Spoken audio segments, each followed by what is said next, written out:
Work करेगा। तो bootstrapping is a process, क्या प्रोसेस है कि जब आप कोई सिंपल लैंग्वेज है, simple language is use to translate more complicated program. तो भैया आपका यही तो काम होता है कि जब आप कंपाइलर की बात करते हैं तो कंपाइलर मैंने तुम बताया कि किसी भी एक सोर्स लैंग्वेज के कोड को किस में कन्वर्ट करेगा, एक टारगेट में चेंज करेगा।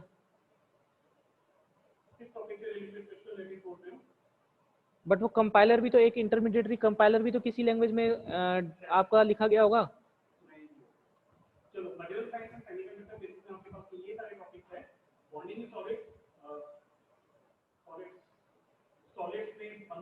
Hello, yes sir, yes sir. ठीक है। तो बेटा मैं ये कह रहा हूँ कि जब आप बात करते हैं तो आपका कंपाइलर डिपेंड करता है ना कि जो आप सोर्स लिखना चाह रहे हैं कि वो उस चीज़ को टैकल कर सकता है या नहीं कर सकता, तभी तो वो टारगेट में कन्वर्ट करेगा ना। भाई अगर आपका जो टारगेट है, टारगेट तो क्या मशीन कोड है भाई, क्योंकि आपकी मशीन समझती है ना उस चीज़ को। आप लिखते हैं किसी हाई लेवल लैंग्वेज में, लेकिन किस हाई लेवल लैंग्वेज में लिखते हैं जिसमें कंपाइलर जो है उस चीज़ को समझ सके। जब आप इसको इस फॉर्म में लिखते हैं तभी तो ये इसकी हेल्प से इसको इसमें ट्रांसलेट करता है। मतलब कि जो सोर्स है वो टारगेट में किसके कंपाइलर के थ्रू होता है, तो कंपाइलर किसी लैंग्वेज में लिखा हुआ है, कंपाइलर उस लैंग्वेज को समझ ही नहीं सकता। जब आप किसी लैंग्वेज को किसी कोड को लिख देते हैं तो वो क्या ट्रांसलेट कर देगा क्या टारगेट में।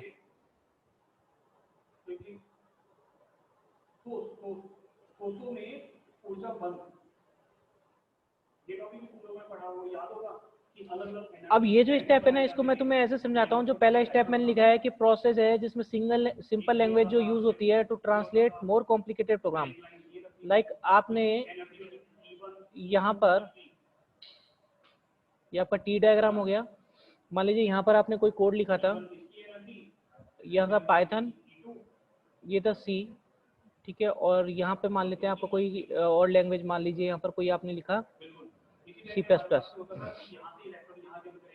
तो ये इसके थ्रू इसमें यहाँ पर आना चाहता है, यानी यहाँ मशीन लैंग्वेज होने चाहती है मान लीजिए बाद में। तो अब यहाँ पर ये जो टारगेट में कन्वर्ट करेगा, लेकिन ये इसको अंडरस्टैंड नहीं कर सकता, तो फिर फर्दर आपका ये प्रोसेस अप्लाई होगा। यानी फर्दर आपका एक टी डायग्राम बनेगा जो कि यहाँ पर जो होगा इसको एज ए इनपुट लेगा, ठीक है। सी जो है यहाँ पर सी लेगा, यहाँ पर इसको कन्वर्ट करेगा किसी और लैंग्वेज में, यहाँ पर कंपाइलर जिसमें डिजाइन है। तो ये जो प्रोसेस होता है चलता चला जाएगा, यानी जो टी डायग्राम जो मैं कंस्ट्रक्ट कर रहा हूँ ये कंटिन्यूअसली टी डायग्राम जो है लगातार चलते चले जाएंगे, ठीक है। तो ये जो टी डायग्राम लगातार बनता चला जाएगा, ये जो प्रोसेस है ये क्या कहलाता है आपके पास कि किसी भी प्रोसेस क्या है, simple language is use to translate more complicated. भाई आप कंपाइलर लिखते हो तो कंपाइलर में आप क्या करते हो, ट्रांसलेटर की तरह वर्क करता है ना किसी एक कॉम्प्लिकेटेड प्रोग्राम को, ठीक है। लेकिन हाँ सर। कन्वर्ट किस में करना चाहिए, मैंने बोला सोर्स से टारगेट, टारगेट मशीन है, लेकिन अगर वो टैकल नहीं कर सकता तो वो फर्दर उसको क्या करेगा, मोर कॉम्प्लिकेटेड प्रोग्राम में। भाई अगर मान लीजिए अभी मैंने सिंपल सा पहले एक अभी जो एग्जांपल लेके चल रहे थे, मैंने बोला ये टी डायग्राम है, ये तुम्हारा सोर्स है, ये तुम्हारा टारगेट है, ये तुम्हारे पास कंपाइलर है, ठीक है। सोर्स कोड आपने किसी में लिखा, मान लीजिए मैंने लिखा पाइथन में, ठीक है। टारगेट मान लेते हैं मेरा मशीन कोड है, यहाँ पर मेरा क्या है, मान लीजिए कोई, मान लीजिए जो ये सी लैंग्वेज ही मान लेता हूँ मैं, सी के अंदर ही लिखा हुआ है। तो ये इससे इसमें कन्वर्ट करके इसमें कन्वर्ट कर दे, यानी टारगेट में कन्वर्ट कर दे, मशीन लैंग्वेज में कन्वर्ट कर दे। मैं कहता हूँ कि ये पाइथन वाला जो कोड है ये इसको टैकल नहीं कर पा रहा, तो ये आगे इसने फर्दर क्या किया, इस कंपाइलर को फर्दर इस तरीके से बनाया कि भैया सी के लिए, यानी जो एक मशीन कोड के लिए यहाँ पर कुछ लैंग्वेज लिखेगा किसी, यहाँ पर कोई जिसमें ये मशीन कोड में, यानी ये मशीन कोड मान लीजिए मैं यहाँ लिखता हूँ, यहाँ भी लिख देता हूँ मशीन कोड, तो मतलब सी जो है मशीन कोड। तो ओवरऑल ये प्रोसेस लगातार कंटिन्यूअस चलता चला जाएगा बार बार। तो ये जो है ना ये स्टेप ये कहता है कॉम्प्लिकेटेड प्रोग्राम को फर्दर जो है इस तरीके से आप डिवाइड करते चले जाएंगे कि वो आगे वाला जो है उसको टैकल करता चला जाए।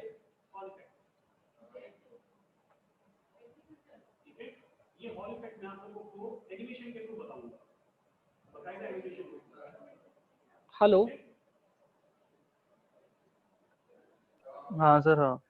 ठीक है। तो अब ये जो है कि आपका जो कंपाइलर है, आपको कंपाइलर को डिजाइन करने में टाइम लगता है ना,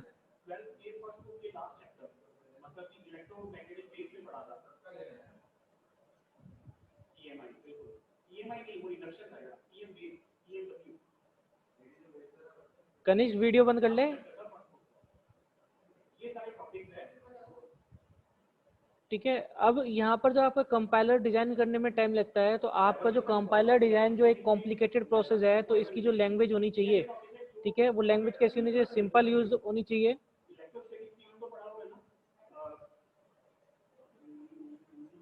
सोर्स से टारगेट में कन्वर्ट करेगा बाय यूजिंग सम स्टेजेस, यानी आप फेजेस बोल सकते हैं, फेजेस ऑफ कंपाइलर। अब इसका अपन एक एग्जांपल कंसीडर करते हैं। ठीक है, मान लीजिए बूट स्ट्रैपिंग को समझने के लिए आप एक एग्जांपल कंसीडर करते हैं कि आप क्रॉस कंपाइलर बनाना चाह रहे हैं। ठीक है, राइट ए क्रॉस कंपाइलर किसके लिए बनाना चाहते हैं? For new language x. क्या चीज है आपके पास, गिवन क्या क्या है वो देखें। The implementation language of this compiler should be Y. मतलब कि अगर मैं बात करता हूं कि अगर टी डायग्राम की आप बात कर रहे हैं, तो टी डायग्राम में ये क्या कहता है कि यहाँ पर जो है कंपाइलर जो है इम्प्लीमेंटेशन लैंग्वेज किसकी? कंपाइलर की। वो क्या होनी चाहिए? वाई। यानी कंपाइलर, मैंने बोला ना ये कंपाइलर की लैंग्वेज हो गई भाई। एक तो आपका हो गया एक सोर्स लैंग्वेज, एक हो गया टारगेट लैंग्वेज, एक हो गया कंपाइलर का, जिसको आपने बोला इंटरमीडिएट जो एक लैंग्वेज हो गई। हेलो, हाँ सर। ठीक है। अब ये कहता है कि ये तो कोई कंपाइलर की लैंग्वेज। अब ये कहता है and the target code is being generated is in language Z. तो यानी जो टारगेट है ये क्या हो गया? जेड हो गया।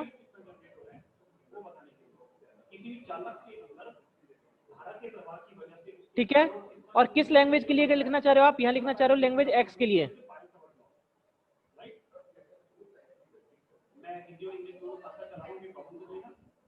हेलो, हाँ सर। ठीक है। अब देखिए यहाँ पर जो भी अपन बात कर रहे थे वो तो इतनी बात हुई केवल एक्स वाई और जेड की। अभी तक जो आपने क्वेश्चन पढ़ा उस क्वेश्चन के अकॉर्डिंग केवल क्या आपने एक्स वाई जेड की, एक्स तो आपकी लैंग्वेज के लिए जिसके लिए आपने कंपाइलर डिजाइन करना था, कंपाइलर जो वाई में लिखा हुआ था, टारगेट जो था वो जेड था।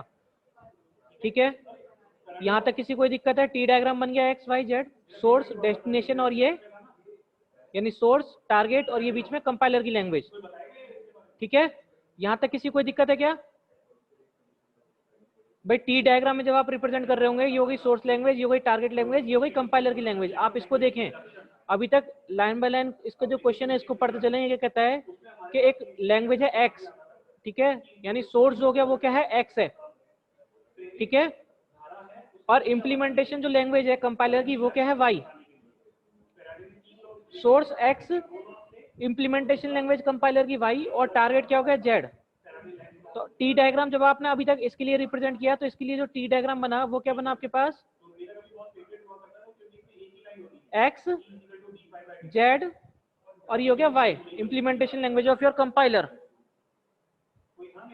तो आपको यानी ये जो है that is we create X Y Z, तो एक्स वाई जेड हो गया। यहां तक दिक्कत है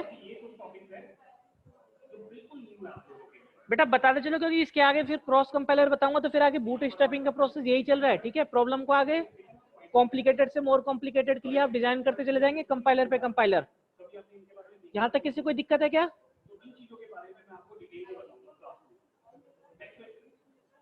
अरे यहां तक किसी को कोई दिक्कत है? चलिए ठीक है, नहीं है तो अब ये क्या कहता है? Now if existing compiler Y, यानी ये जो वाई है ये क्या कहता है कि ये वाई जो है वो किस पे रन करता है? मशीन एम पर, और जनरेट क्या करता है? कोड को एम को। ठीक है, तो अब देखिए आप कि जो आपका जो ये जो स्लाइड था, नेक्स्ट जो स्लाइड है,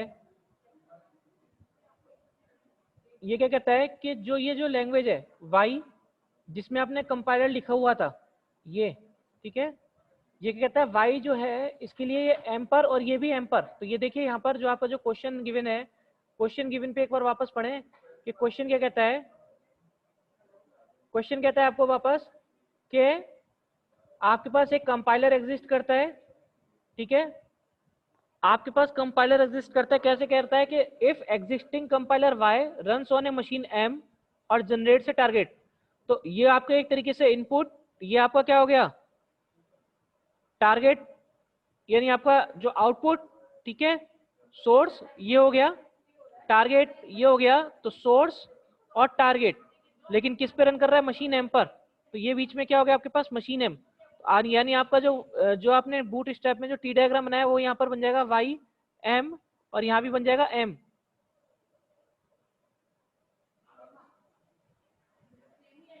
देखिए यहाँ बन गया वाई एम एम। यहाँ तक किसी कोई दिक्कत है बेटा? हेलो? हाँ सर, नहीं है नहीं है। ठीक है, अब इसके बाद जो क्वेश्चन था वो क्वेश्चन क्या कहता है आपको कि यहां तक का हो गया वाई एम तक। अभी कहते हैं now if we run X Y Z, आपको जो आपने एक्स वाई जेड लिखा था वो आप किसको यूज करके कर रहे हैं, वाई एम एम को यूज करके कर रहे हैं, तो we get the compiler X M Z, मतलब कि हमें एक नया कंपाइलर मिला, that means compiler for source language X that generates target जो हो गया वो हो गया जेड, और मशीन कोड जो हो गया मशीन एम पे रन होगा। तो मशीन एम पे रन होने का मतलब कि जो नया टी डायग्राम होगा इसके रेस्पेक्ट में वो क्या बन जाएगा यहाँ पर एक्स जेड और यहाँ पर एम। एक चीज ध्यान रखना कि जब आप कंपाइलर ऐसे क्रॉस कंपाइलर डिजाइन कर रहे होंगे तो ये जो होगा ये दोनों जो लैंग्वेज है वो सेम होने चाहिए, ऐसे जो यहाँ पर जो टारगेट और जिसमें कंपाइलर लिखा है ये सेम होना चाहिए, तब आप इसको ट्रांसलेट कर पाएंगे एक्स से जेड में।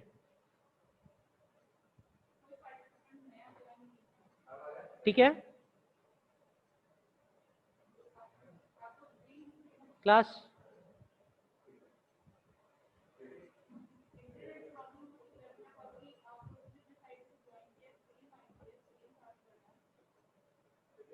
अब एक और एग्जांपल ले लेते हैं अपन इसका कि ये सी नोट जो है एक लैंग्वेज है जिसमें आपने सोर्स लैंग्वेज है और आपका जो टारगेट है वो बेटा असेंबली लैंग्वेज है, ठीक है, और जो आपका जिसका इम्प्लीमेंटेशन लैंग्वेज है जिसमें आपका कंपाइलर लिखा है वो आपका असेंबली लैंग्वेज है। ठीक है, तो हमने यहाँ पर क्या किया कि सी के लिए स्मॉल जो आपका सी जो था सी लैंग्वेज के लिए सी नोट जो अपन ने कंसिडर कर लिया, और ये असेंबली लैंग्वेज यानी ये अपने पास ये तो हो गया सोर्स, ये हो गया टारगेट और ये हो गया आपका बीच में इंटरमीडिएट या जहाँ पर आपका कंपाइलर जो डिजाइन किया गया है वो इस लैंग्वेज में डिजाइन किया गया है।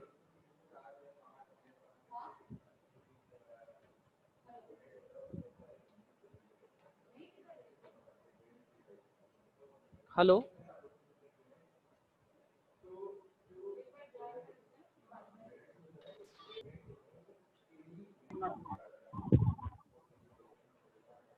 अब देखिए यहाँ पर एक दूसरा जो लैंग्वेज था सी, यहाँ पर असेंबली है और यहाँ पर क्या है सी नोट है।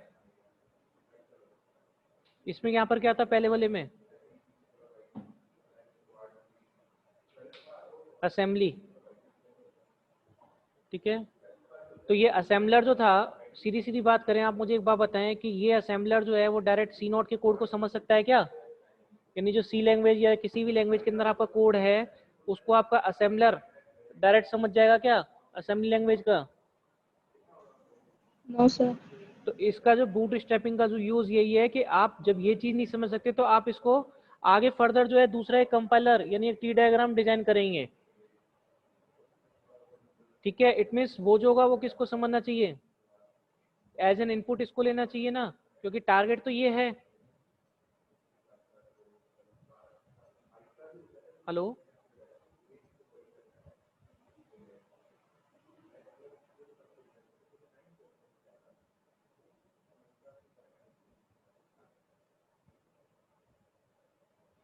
तो देखिए यहाँ पर जो तीसरा डायग्राम बनाया अपन ने कि फाइनली कंपाइल फर्स्ट कंपाइलर को जब आपने सेकंड कंपाइलर में एग्जीक्यूट कराया कंपाइल कराया तो हमारे पास ये जो तीसरा था वो रिजल्ट ये आता है, मतलब कंपाइलर। हेलो? देखिए बेटा आपको असेंबली में चेंज करना था ना,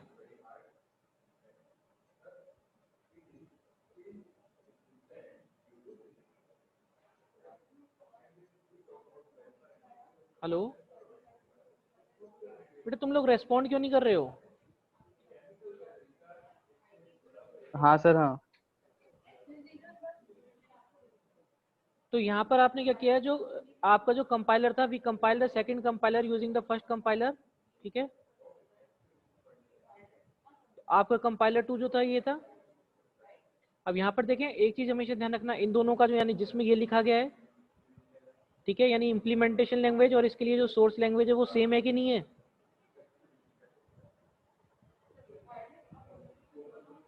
हाँ सर। ऐसे ही यहाँ पर देखें आप कि इसके लिए जो टारगेट और जो ये जो था वो सेम है कि नहीं है?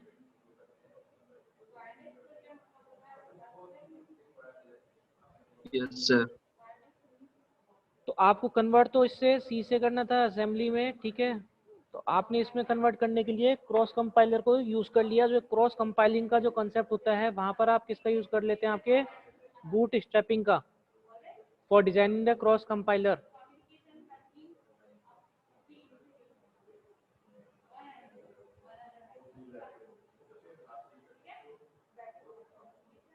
यहाँ तक किसी को कोई दिक्कत है क्या?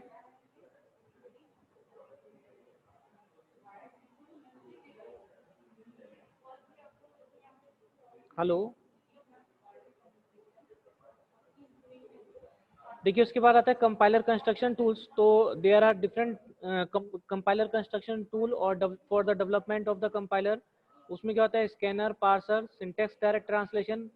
तो ये जो है कुछ टूल्स हैं जो कि आप कहाँ पर यूज़ करते हो, अपने कंपाइलर जो कंस्ट्रक्शन करते हैं। तो कंपाइलर कंस्ट्रक्शन के लिए आप इन टूल्स को यूज़ करते हैं।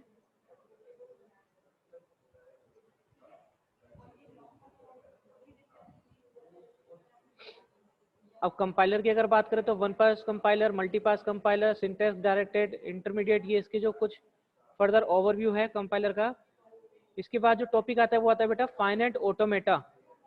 तो फाइनाइट ऑटोमेटा की जब आप बात करते हैं तो फाइनाइट ऑटोमेटा क्या है, स्टेट मशीन होता है जिसमें क्या करते हो आप, कुछ इनपुट लेते हैं स्ट्रिंग के, ठीक है, स्ट्रिंग ऑफ सिंबल, और उसके अकॉर्डिंग किस में चेंज करते हैं, आपके स्टेट्स में चेंज करते हैं।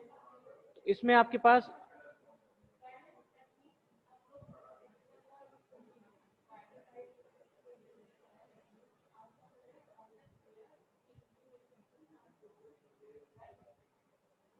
दो डिफरेंट एंड होते हैं कि नहीं होते हैं, और इनको हम बोलते हैं क्या, एंड ऑफ मार्कर बोलते हैं ना दोनों को। हेलो, हाँ सर। ठीक है। तो एंड ऑफ मार्कर जब आप बोलते हैं तो यहाँ पर कुछ इनपुट रीड करने के बाद ये उस इनपुट के रेस्पेक्ट में स्टेट में चेंज करते हैं कि नहीं करते हैं फाइनाइट ऑटोमेटा में। यानी फाइनाइट ऑटोमेटा को आप क्या बोलते हैं, रिकॉग्निजर बोलते हैं ना, फॉर रेगुलर एक्सप्रेशन। और इसमें स्टेट कब चेंज होती है आपकी, जब आप कुछ पर्टिकुलर एक टपल को रीड करते हैं, ठीक है। तो उस पर्टिकुलर इनपुट जो स्ट्रिंग जो आपने एक उसमें टपल में जो इंसर्ट कराया था, ठीक है, उसमें जो सिंबल मिलेगा उसके रेस्पेक्ट में मेरे क्या होता है, स्टेट्स में चेंज होता है ना। और फाइनली क्या होता है, जब आप इनपुट किसी स्ट्रिंग को प्रोसेस करा रहे होते हैं तो वो प्रोसेस कब होता है, आपको सक्सेस कब मिलता है, जब आप एक इनिशियल स्टेट से उसको प्रोसेस कराना चालू करते हैं। और जब आप इनिशियल स्टेज से अपने एक फाइनल स्टेट पर अचीव कर जाते हैं तो आप क्या कहते हैं कि आपने सक्सेसफुली उसको ट्रेवर्स कर लिया, या स्ट्रिंग सक्सेसफुली एक्सेप्ट हो गई आपके मशीन से।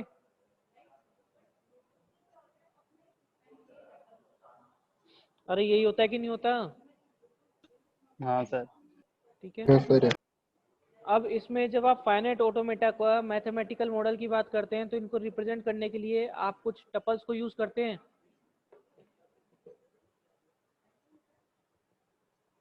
टपल्स को यूज करते हैं, हाँ। ठीक है। तो टपल्स जो आप यूज करते हैं वो कौन कौन सी यूज करते हैं, क्यू, सिग्मा, क्यू नॉट, ठीक है।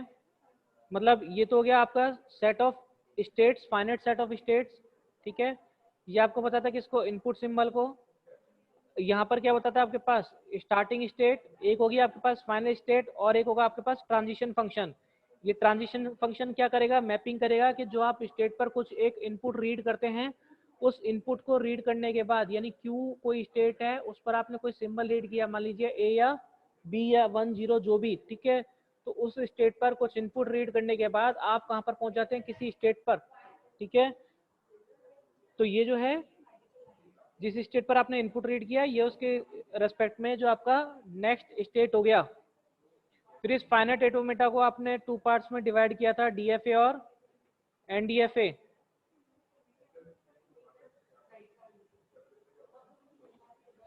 किया था या नहीं किया था?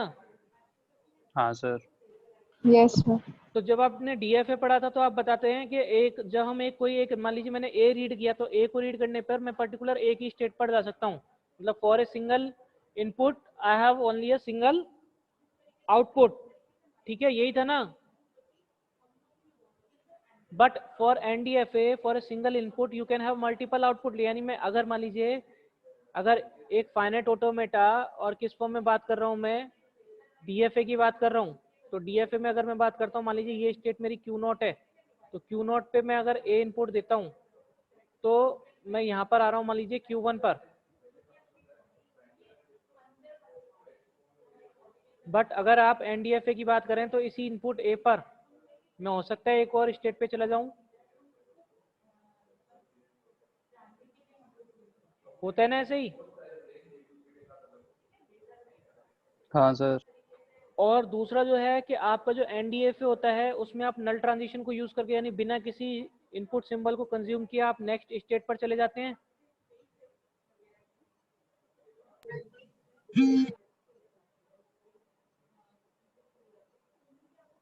ठीक है, तो इसके बाद फाइनाइट ऑटोमेटा का रिकॉग्नाइजर की अपन ने इसकी डेफिनेशन डिस्कस कर ली। अब टपल के बारे में जो अपन ने बात कर ली, अब इसके बाद क्या करते हैं, फाइनाइट ऑटोमेटा कंस्ट्रक्शन की बात करते हैं। तो आपके पास क्या होगा, एक तो स्टेट होगा, कौन सा, जहां से आपने ट्रेवर्स करना चालू किया, तो एक तो हो जाएगा इनिशियल स्टेट, एक हो जाएगा फाइनल स्टेट। इनिशियल फाइनल के बीच में जितने भी आपके पास स्टेट्स आएंगे वो आपके पास हो जाएंगे इंटरमीडिएट स्टेट्स, ठीक है। और एक स्टेट से दूसरे स्टेट पर जो मूवमेंट होगा वो आपका कहलाएगा ट्रांजिशन। और ट्रांजिशन अगर होने के लिए आप क्या करेंगे, कुछ ना कुछ इनपुट सिंबल जो होगा उसको कंज्यूम करके आप क्या करेंगे, ट्रांजिशन यानी एक मूव अगर होगा वहां पर, ठीक है। और जो एक ट्रांजिशन अकर होता है या एक मूव होता है उसको आप एरो के थ्रू रिप्रेजेंट करते हैं। अब अपन एक एग्जांपल कंसीडर कर लेते हैं कि अपने को एक फाइनाइट ऑटोमेटा डिजाइन करना था, लेकिन फाइनाइट ऑटोमेटा के लिए क्या कहता है ये कि एनी 3 डिजिट बाइनरी वैल्यू, ठीक है। अब 3 डिजिट बाइनरी वैल्यू क्या होती है कि मान लीजिए मैं लिखता हूँ 101, ठीक है, 110, ये कैसे हैं 3 डिजिट। लेकिन इसने साथ में एक कंडीशन दे दी कि any 3 digit binary value that should be ended with किसके, डिजिट 1। तो यानी जिसके एंड में 1 आएगा केवल वही एक्सेप्ट होना चाहिए। तो यानी मैंने एक इनपुट स्टेट जो था यानी एक इनिशियल स्टेट ले लिया क्यू नॉट, ठीक है। अब अगर 3 इनपुट पे 1 की बात है तो 0 0 1, तो ये 3 के लिए है कि नहीं है। तो यानी 0 0 1 का मतलब मैंने एक सेल्फ लूप बना दिया इसी स्टेट पर, जो कि मल्टीपल जीरोज आए इसको एक्सेप्ट किया इसने, और उसके बाद 1 आया तो इसने कहाँ भेज दिया, फाइनल स्टेट पर। अच्छा, दूसरा अगर आप देखते हैं 1 के बाद 2, तो ये एक्सेप्टेबल है क्या 0 1 0? नहीं नो है ना। सर।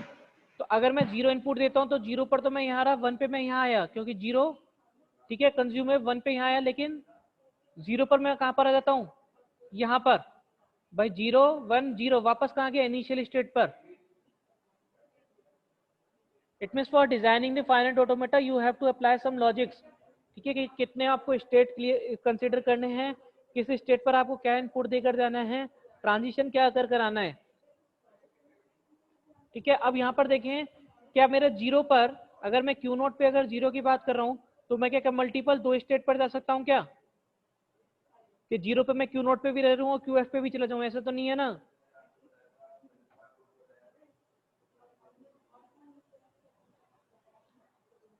हेलो।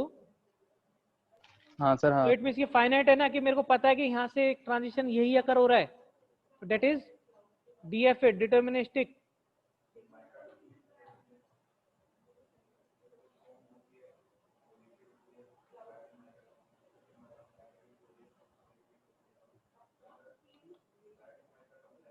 यहाँ तक किसी कोई दिक्कत है क्या डीएफए तक? No sir.